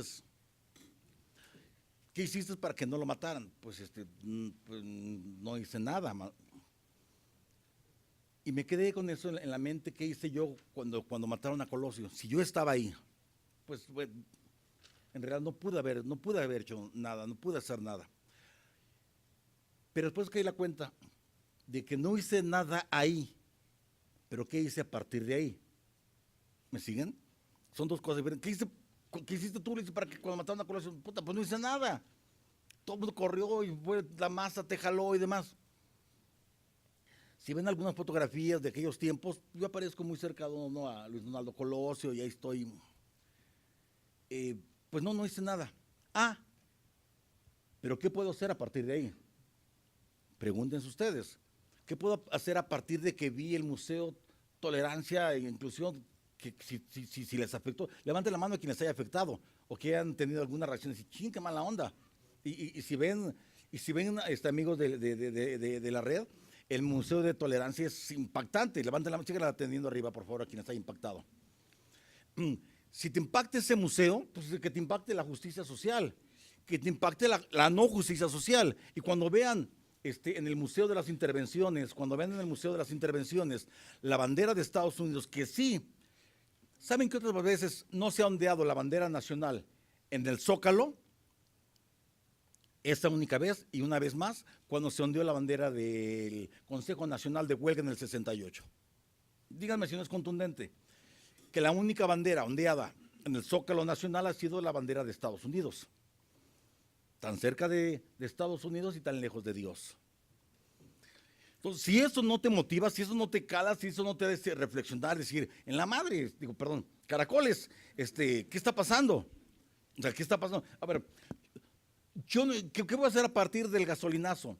¿Qué voy a hacer a partir del dedazo del PRI? ¿Qué voy a hacer a partir de una pérdida más de Andrés Manuel López Obrador? ¿Qué voy a hacer a partir de los feminicidios? ¿Qué voy a hacer a partir de los asesinatos en Tláhuac? ¿Qué voy a hacer a partir de que termine este diplomado? ¿Qué voy a hacer a partir de que termine este primer módulo? ¿Qué voy a hacer a partir de que termine esta clase? O vas a echar a perder tu día de hoy, Escuchen el ejemplo que pongo para con mis alumnos. El último día de clase con mis alumnos de licenciatura. El último día de clase. Pregunto, ¿quién de aquí tiene promedio 20 años, 23, 25? Déjenla levantada a su momento. Valeria, ¿verdad? Valeria, déjenla levantada. Tú también. Ustedes allá arriba. Yo les cambio. Ustedes tienen algo que yo no tengo. Y se los cambio. Les doy mi casa de Cuernavaca. Está padre, ¿eh? Tiene alberca. Les doy mi casa de la Ciudad de México, 3 pisos. Les doy, tengo 3 carros, la camioneta que uso de fin de semana, uno para la Ciudad de México y uno para para pantallar muchachas que ni se apantallan. 2 licenciaturas, 2 maestrías, un doctorado, te lo cambio por algo que tú tienes. ¿Sabes qué es? Tu juventud. ¿Te imaginas a tus 23 años, 20? Puta, de ochis, caracoles, reconcholis. ¿Qué vas a hacer a partir de hoy? ¿Qué vas a hacer a partir de los feminicidios de mujeres en el Estado de México? ¿Qué vas a hacer? Pregúntate qué vas a hacer. Y si vale la pena ser político. Político yo no lo sé, tal vez me convierta en ruin y sagaz y olvide lo que juré. Perdón, ¿dónde está el micrófono? Sí. Por favor. Gracias, maestro. Buenos días. Mi nombre es Nicolás Caballero. En cuanto a lo que usted está señalando del liderazgo que traemos cada uno de nosotros, considero que esto es, pues ya desde niños traemos ese liderazgo dentro de todo ello, dado que tal vez cuando en su momento, yo creo que nuestra madre nos cocinaba, nos hacía algún guisado, siempre nos imponíamos y no lo pretendíamos, no lo queríamos. En ese sentido, yo creo que mostrábamos que eso no estaba muy bien, no de acuerdo. Hoy en día, pues usted como lo señala en cuanto a el por qué, yo en mi caso personal, por qué me vengo aquí a preparar, pues veo, hay situaciones que tal vez el mismo político está dejando de hacer en nuestro entorno y eso uno quiere de alguna manera también participar y ser participativo y no hay como en esto irse preparando para poder tomar y hacer valer lo que el mismo político hoy en día está dejando de hacer. Y tal vez es irse preparando, mi punto de vista. Bien, muy bien. Allá arriba, después de este lado de acá. Buen día, soy Ramón Díaz. Yo comparto mucho con su punto de vista de la debilidad de las instituciones y de los malos actores políticos y de la complejidad que actualmente tiene nuestra sociedad, ¿no? Pero yo creo que el principal problema es la sociedad tan indiferente e insensible en la que nos hemos formado, ¿no? Y yo creo que ese es el principal problema porque vemos muchas cosas y decimos quizás qué lástima, ¿no? Pero a fin de cuentas la indiferencia nos gana y dejamos que pase. Bien, ¿dónde está el micrófono? Por favor. Hola, buenos días. Bueno, a mí me gusta la política porque en el mejor de los casos… Fuerte. A mí me gusta la política porque en el mejor de los casos puede modificar de alguna manera a la sociedad que se gobierna en este país. Por eso es que me gusta por su capacidad de lograr materializarse a través de un trabajo eficaz y comprometido por parte de la clase política del país y también de la sociedad civil. Y yo creo que la política en nuestro país no es tolerante porque se caracteriza demasiado porque diversos grupos que tienen diversas ideologías, que es lo más común, tengan poca capacidad de llegar a acuerdo, le tienen demasiado temor al otro. Entonces eso normalmente les impide que se creen acuerdos y siempre se encuentran en conflicto. También creo que es excluyente, porque en esa conciencia tan bien formada que tienen de sí mismos, se olvidan de que sin el otro ellos tampoco existirían. Entonces, al tener tanto temor a lo diferente, no puede llegarse a ningún acuerdo. Bien. Soy Óscar Alexandre. Allá atrás, Berenice acá también quiere hablar. Bueno, por favor, y luego acá. Buenos días, soy Óscar Alexandre. Hablando del tema de política, ya escuché muchos comentarios que coincido, pero hablar de la política actual, ahorita que tocaba el tema de Colosio, yo me acuerdo, era muy pequeño, puedo presumir que fue un gran amigo de mi padre, fueron contemporáneos en la lucha en la política, en este caso él en Sonora y mi padre en Tamaulipas. Pero hablar de la política actual, me remonto en el 94 a cómo ha cambiado y ahorita el tema veo de la política en las redes sociales, de cómo hay un exceso de información pero a la vez desinformación y cómo la sociedad comparte sin investigar y juzga y quiere hacerse una opinión en las redes sociales sin ni siquiera actuar en su propia sociedad en corto, por decir así, ¿no? Entonces veo mi interés de cambiar la política, hacer cosas distintas, hacer cosas diferentes, a ver la manera de convencer a las personas con hechos y no tanto con compartir cosas en Facebook o Twitter, que es lo más sencillo para nosotros. Entonces, bueno, le doy la palabra. Muy amable, muchas gracias. Muy bien. A partir de este momento, no se dirijan a mí ni a sus compañeros. Diríjanse a la cámara y piensen que del otro lado de la cámara hay 400 personas que los están viendo, que los van a ver en Tijuana, en Aguascalientes, en Baja California, y que además son otro tipo de liderazgos. No están aquí porque son líderes de ejidatarios, no están aquí porque son líderes de comuneros, no están aquí porque son muchos jóvenes que hacen de la política la fragua de todos los días. Y miren qué interesante, ¿saben por qué les pido que pongan en el muro de Facebook las fotografías de los museos? Para que ellos las vean, Y es diferente, por ejemplo, el museo en Palacio Nacional, el Museo de la Tolerancia e Inclusión, el Museo de las Intervenciones. Entonces, creo que es un ejercicio que imaginen los 400 personas que están en forma en línea, la expresión, la sensación de ustedes que están en la capital de la República Mexicana, en donde la política se fragua a latigazos, por favor. Buenos días, mi nombre es Carla. Yo, más que gustarme la política, yo quiero aprender sobre política porque no me gusta la política en la que estamos viviendo actualmente. La política donde principalmente los que tienen el poder o la voz, que están allá abajo, o bueno, estarán allá abajo, están buscando más sus intereses propios. Creo que la mayoría estamos aquí porque queremos generar un cambio, porque queremos que haya una sociedad precisamente más tolerante, más equitativa en base a la educación, y creo que los que fuimos a ver la película lo hemos visto. La política no solamente se hace aquí, lo hacemos muchas veces en ciertas actividades en nuestro día a día. Lo hacemos al momento de estar hablando con alguien más, un vecino, un empleado, un jefe. Lo hacemos, hacemos política no solamente con los diputados, con los senadores, hacemos todos los días política nosotros al momento de cualquiera de nuestras acciones, porque nuestras acciones no solamente nos afectan a nosotros, sino que afectan a terceros, a la comunidad. Entonces, al estar nosotros aquí, queremos generar un cambio, queremos hacer algo diferente para el futuro, ya sea de nosotros, de nuestros hijos, del futuro de la sociedad. Pues yo quiero aprender de política más que gustarme, porque quiero generar una política diferente. A ti misma te pregunto, contéstame de manera contundente con un sí o con un no. ¿Tú crees que puedes cambiar la política como está en nuestro país? Sí. Qué bueno. Esa respuesta me hace preparar la siguiente clase para ti, para que veas que sí se puede.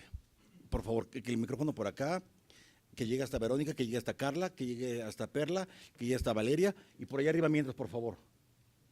Hola, buenos días, Alba Castañeda. ¿Por qué me gusta la política o por qué estoy en la política? Yo siento, y la verdad lo estaba reflexionando mientras escuchaba a mis compañeros, a mí me gusta la política y estar inmersa porque siento que puedo hacer un cambio. A lo mejor no en todo el país, pero sí en la zona y en el territorio donde me estoy desenvolviendo. ¿Qué voy a hacer en lo subsecuente? Seguirme preparando para toda esta preparación, aterrizarla realmente en territorio, y creo que realmente ha servido. Tenemos 2 semanas en clase y me he ido con 2 reflexiones muy importantes, una generar identidad y otra la de el hombre rebelde, o en este caso mujer rebelde. Una, la de identidad, generar identidad con los que están ahí en territorio. El día de, este fin de semana tuvimos actividades nosotros en algunas comunidades de mi estado, y varias de la gente se acercaba con nosotros y nos decía, ayúdame con una casa, con unos techos, con unas láminas, y yo quería generar esa identidad y ese compromiso de, a ver, no está en mis manos, y ser honesta con esa gente de que no estaba en mis manos poder hacerlo, pero que los iba a poder ayudar a canalizarlos, que no lo iba a poder hacer y que no quería prometerles algo que no iba a cumplir, que no estaba dentro de las funciones que estaba realizando en ese momento, pero que sí quería ser congruente con ellos a que no lo iba a hacer, ¿no? Simplemente, muy bien. Ajá, o sea, decirles la verdad, ¿no? Siento que la honestidad ante las demás personas creo que es lo mejor. Y generar identidad platicándoles un poquito la situación que vivimos aquí en la Ciudad de México. Digo, yo vengo de provincia y platicándoles que yo vengo de una familia de clase media, de papás que no son políticos, que nunca se han dedicado a la política, pero que yo estoy en este tema porque quiero y puedo realizar un cambio y decirles, miren, mis papás fueron profesionistas, con mucho esfuerzo nos dieron estudios a mí y a mis hermanos, pero pues bueno, ahorita yo estoy en ese momento, es cuestión de luchar, de creer y de sentir que podemos hacer un cambio. De verdad te felicito. Bien, buena intervención. Acá, de este lado por acá. Acá tiene que bajar. Vámonos más rápido. Bueno, hola, soy Mario y yo realmente en la política estoy. Yo creo que siempre fue por amor, ¿no? Porque sí fue amor a la comunidad y yo a través de, pues, en las instancias en las que ahora estamos, sí se ha podido incidir en la comunidad y aun cuando ha sido un cambio muy pequeño, porque cualquier cambio lleva así como que es ir contracorriente, yo creo que eso ha sido pues fundamental para mí, bueno, de las cosas más gratas que he hecho, contribuir a mi comunidad en la que vivo y finalmente quiero decir que sí las instituciones son débiles, que sí hay un sistema que te puede jalar a hacer cosas en las que no quieres o con las que no estás de acuerdo, pero bueno, aquí yo mi punto y lo que les gustaría expresarme desde mi experiencia es que sí se puede cambiar, aunque sea así alguna porción muy muy pequeña, ¿no? Pero yo creo que en eso es lo que voy a dejar, el haber incidido para que haya así un cambio de mentalidad, así sea el mínimo, tanto como en mis autoridades como en las instituciones en las que he estado. Bien, gracias. Muy bien, te felicito. Por allá, vámonos más rápido. Sí, que vaya brincando el micrófono, que vaya brincando. ¿Cómo veo la política? Sin duda alguna como una oportunidad de impartir justicia a la sociedad. Impartir justicia. Veo que finalmente se ha vuelto un sistema de conocimiento, un sistema de especialización en diferentes áreas. Tanto los partidos, los gobiernos, las propias elecciones son ganadas por profesionales de las áreas, lo que implica que muchas veces las personas que gobiernan son personas ya profesionales en el arte de ganar más que en el arte de ayudar o en el arte de hacer justicia. Sin duda alguna, eso implica que la gente que quiera hacer cambios tiene que crecer, profesionalizarse y tomar los espacios para poder participar. Profesionalizarse, bien. De este lado. Buenos días, me llamo Otniel. Tengo varios temas en los que he relacionado. Pero nada más di uno. Las clases que hemos tenido creo que mucho han convergido en lo que mencionaba de cultura política. Bien. En lo personal yo quiero decirles que creo o considero que muchos de nosotros y de nuestros compañeros hemos estado inmersos no solamente en llegar al poder con algún personaje o intentarlo con alguien, sino más que nada también en la función pública. Y muchos de ellos, me recuerdo por el comentario de una de nuestras compañeras, una de las clases pasadas en las que decía que a veces algunos recursos son mal dirigidos o que algunos alcaldes no ejecutan bien su dinero, pero yo quiero decirles que a veces no se puede ayudar a quien no quiere ser ayudado. Y muchos de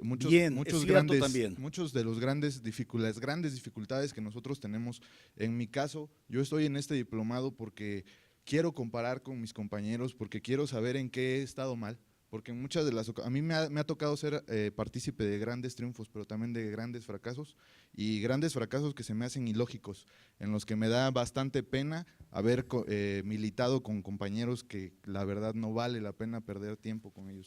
En verdad me gustaría que pudiéramos comparar en algún momento, el maestro lo sugiere, convivir, integración. Y a mí me gustaría conocer más a mis compañeros, conocer más de los proyectos que se pueden hacer, porque hay veces que hay que ir más a lo pragmático y dejar el idealismo, ¿no? Muchas veces creo que es necesario ir al territorio y comprobar que no siempre se puede, porque no es porque uno no quiera. ¿Dónde es el micrófono? Allá arriba. Acá está. Acá, Buenas. pero tantito, primero aquí está, las tres chicas quieren hablar y después regresa para allá. Allá, por favor, vámonos más rápido, ¿eh? Sí, soy Raúl Vázquez. Yo tengo la impresión que la política, como muchas otras cosas, la administración pública, la educación, es verdad, se tiene que profesionalizar, pero no basta con tener un título. Hay que saber hacer las cosas, tener las herramientas y ponerlas en práctica. Muchas de las cuestiones que no se dan en el gobierno o en la administración, incluso en la política, no es tan, sí, tiene que ver mucho con la corrupción, pero también mucho con el desconocimiento de hacer las cosas. Bien. Muchas cosas no se hacen porque no se saben hacer las cosas. Claro. Entonces, tenemos que gobernar irnos es saber. especializando. Felicidades. Es correcto. Berenice. Mi comentario es sobre la pregunta de si tenemos una política tolerante ¿o no? Yo creo que nuestro actuar político es en extremo tolerante, perdón que te dé la espalda, porque tenemos gobernantes, diputados, senadores, bueno, a lo mejor diputados no pasa, poco preparados, ¿no? Con poca conciencia social, poco compromiso, y a veces como sociedad nosotros mismos lo permitimos.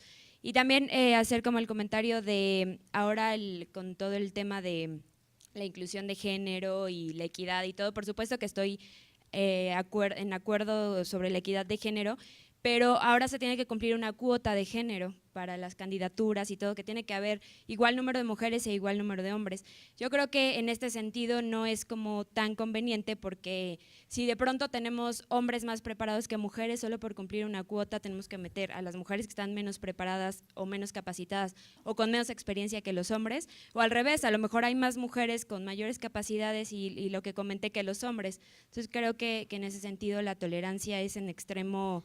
La política es en extremo tolerante y considero Bien. que todo extremo pues llega a ser negativo. Muy bien, por favor. Hola, buenos días. Soy Fernando Manzano y quiero partir de una pregunta. ¿Por qué la debilidad institucional? ¿Por qué el desprestigio de la política? Si tenemos un marco legal, constitucional, completamente fuerte, ¿no será entonces que la práctica de la política se impone o se atreve a distorsionar todo el engranaje legal?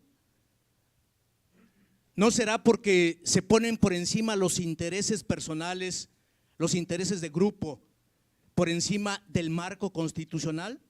¿No será porque la política pensamos que es sinónimo de imponer criterios personales por encima de los criterios legales? Esto me parece realmente desprestigio de la política, Muy bien. porque nos apartamos de la legalidad y del marco constitucional. Bien, Valeria, vámonos más rápido. Ya todavía muchos manos levantados. En mi Servidor opinión, José. disculpe, sí, ok.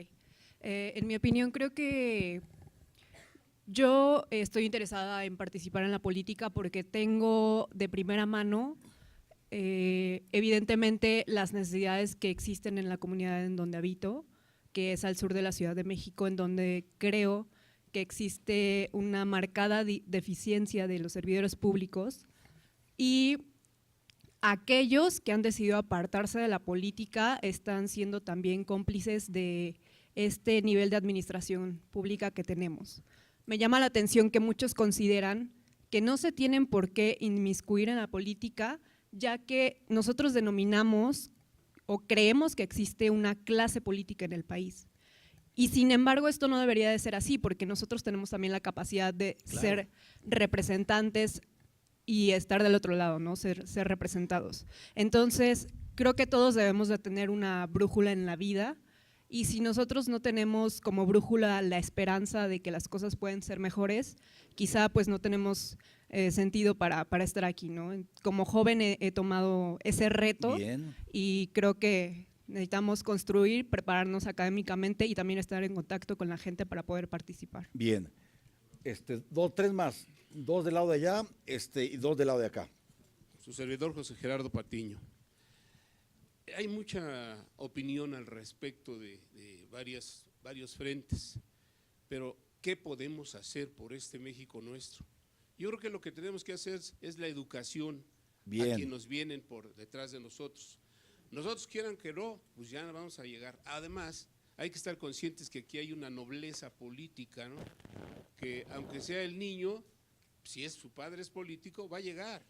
A nosotros nos cuesta mucho trabajo como ciudadanos porque tenemos que reunir un porcentaje de firmas y debemos de respaldarlo el día de la elección. Es difícil. Por eso, yo creo que si nosotros, no nada más cuando nos toque el interés o porque nos tocaron nuestras debilidades, entonces sí nos va a interesar la política.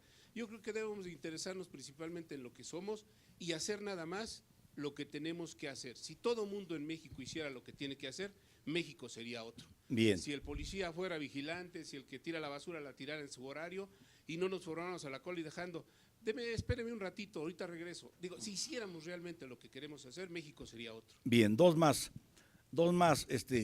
Carla. Sí, buenos días, mi nombre es Carla Durazo, yo soy de Sonora. Y bueno, ¿por qué me gusta la política? Porque yo veo la política como una forma de servir, una forma de poder aportar a esta sociedad, y creo que es la manera en la que podemos trascender y dejar un grano de arena. Claro que hay instituciones que están muy deficientes, pero bueno, las instituciones como las personas siempre somos perfectibles y podemos siempre cambiar a ello. Y creo que además lo importante es que nosotros como ciudadanos participemos, pero además invitemos a las demás personas a participar. Juzgamos, criticamos y señalamos a quienes están en política, pero no nos juzgamos, ni nos criticamos, ni nos señalamos cuando nosotros no somos participativos. Pero además la participación no radica, como decíamos en clases anteriores, solamente en ir a votar, sino en estar vigilando a los gobernantes, porque el pueblo tiene el gobernante que merece. Desafortunadamente, esa es una realidad, y esta frase cuando me ha tocado ponerla en varios auditorios se molestan, pero al final de cuentas es la verdad. Y como decía alguno de los líderes, Manuel Cloutier, es una frase ruda, pero es una frase que concreta y creo que invita a reflexionar mucho. No hay que cambiar de amo, hay que dejar de ser perros. Entonces, en nosotros radica el poder mejorar estas instituciones y esta sociedad para los que vienen en un futuro. Gracias. Bien. Bueno, salvo mis perritos, que yo los amo, sí quiero ser como ellos. Salvo a mis perritos, que yo los amo a mis perritos, a veces me gustaría ser como mis perritos. Son tan bonitos, tan nobles, tan felices. No veo a alguien más feliz que a mi perro cuando saca la cara en el carro y traga aire. Es sensacional, o cuando mueve la colita y a ver a cuántas veces se le alcanza. Que no nos pase, que nos alcance la ignorancia. Javier Wicks escribe un texto que se llama Ni me explico, ni me entiendes. Que no nos pase que cuando una relación llega al punto en que ni nos explicamos ni nos entienden, se produce una de las experiencias humanas más inquietantes, el desencuentro. Que no nos pase ese desencuentro. La descomunicación, la contraimagen de la comunicación. Emerge una extraña sensación de impotencia, un sentimiento profundo de incomprensión, como un vacío que parece tragarse nuestra identidad. Por eso, para que no nos pase que ni nos expliquemos ni nos entienden, Humberto Eco, estoy terminando, me dice, la función intelectual, sí, mucha de esta que hacemos en este momento, se desarrolla por innovación, pero también innovación porque estamos reinventando las ciencias sociales, estamos recomponiendo la política, la estamos inventando todos los días y la adaptamos y la adaptamos y nos reconformamos con una nueva forma de hacerla, mediante la crítica del saber o de las prácticas anteriores, sobre todo a través de la crítica del propio discurso. El creativo, el crítico, el temerario, el que nunca se cansa, el que nunca se deja, el que nunca se deja de convencer. Humberto Eco, a paso de cangrejo. Y finalmente Octavio Paz en postdata me dice, y es que siempre es mío, la crítica del estado de cosas reinante no la iniciaron ni los moralistas ni los revolucionarios radicales, sino los que quieren algo diferente. Yo quiero algo diferente, espero que ustedes también quieran algo diferente. El hecho de que la Universidad Nacional Autónoma de México nos abra las puertas, el hecho de que este Palacio Legislativo nos abra las puertas, nos obliga a una sociedad diferente, a un módulo diferente, a un diplomado diferente, a una relación diferente, en donde la inclusión, la tolerancia, la visión de género, por supuesto el conocimiento de las ciencias sociales nos permita ser rebeldes, pero también ser muy críticos.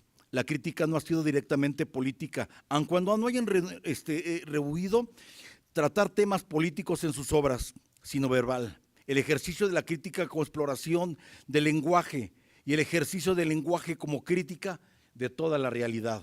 Es lo que estamos haciendo, criticarlo todo, analizarlo todo, discutirlo todo, porque hoy el todo, curiosamente, es nuestro. Y curiosamente ese todo lo debemos de cambiar. Muchas gracias a los que nos siguieron por esta sesión por la red. Gracias a todos ustedes por hacer sus tareas, por ir a los museos. Gracias por subirlas al foro de Facebook. Ojalá que los alumnos que nos están viendo en línea se puedan sumar al foro de Facebook, donde están cosas interesantes, están sus fotografías. Creo que debemos de iniciar un debate posterior y ahorita en el foro de Facebook. Voy a poner una palabra y todos los que quieran, es más, los voy a provocar en el muro de Facebook, voy a poner una burrada para que la traten de recomponer. Si Dios quiere y si están de acuerdo, nos vemos el próximo miércoles. Felicidades.